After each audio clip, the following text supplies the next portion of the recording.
Donald Trump has pardoned nearly every person criminally charged in the January 6, 2021 attack on the U.S. Capitol. That includes about a dozen people from Arizona. Nearly 1,600 people have been charged for actions on or leading up to the day that a mob of Trump supporters stormed the Capitol as Congress was certifying Joe Biden's 2020 election win. The Justice Department says roughly half of those charged have already been convicted and sentenced. President Trump also instructs the Attorney General to dismiss all pending January 6th indictments, some of which were announced just weeks ago. The pardons include Tucson siblings Felicia and Corey Konold. Both pleaded guilty last year to felony obstruction of law enforcement. A judge sentenced them to a few weeks in prison, 24 months of supervised release. 13 News reporter J.D. Wallace spoke with Felicia Konold today. And JD's live at Tucson's federal courthouse with a story you'll see only on 13 News.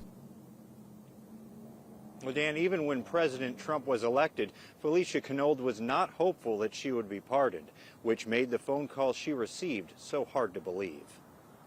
I was in shock. I've been in denial. A lot of friends and family and public people have said, oh, you're going to get this or you're going to get this. But along the 4 years of being targeted, tortured, abused, it doesn't seem real.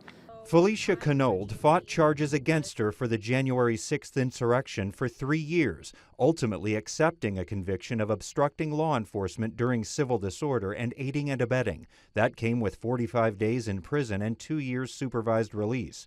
Now, with President Trump's signature, that's over. Oh, I cried. I was in federal prison. I was in solitary confinement. I was shackled. I starved the majority of my pregnancy because I was unable to leave my house, unable to work, unable to have any resources. Now she no longer carries a felony conviction and can pursue working with children and in animal medicine again. The things that have elapsed over these last 4 years are so incomprehensible that to get a phone call saying, like, you're free, like, you can make an income, you can feed your kids. Like, there's no comparison to that. She says she fought as hard as possible and could not hold out any longer as a pregnant woman and then a mother, and says she was originally told she faced more than 30 years behind bars if convicted. But she also does not regret being at the Capitol that day. And previously, I would have said potentially, but now that the truth will come out, and now that it's been pardoned, and now that I have fought relentlessly for it, like, no, I don't regret it. Konold says her attorney called her about an hour after the president signed his executive action. She expects federal officials to be held more accountable during this administration. Live downtown, J.D. Wallace, 13 News.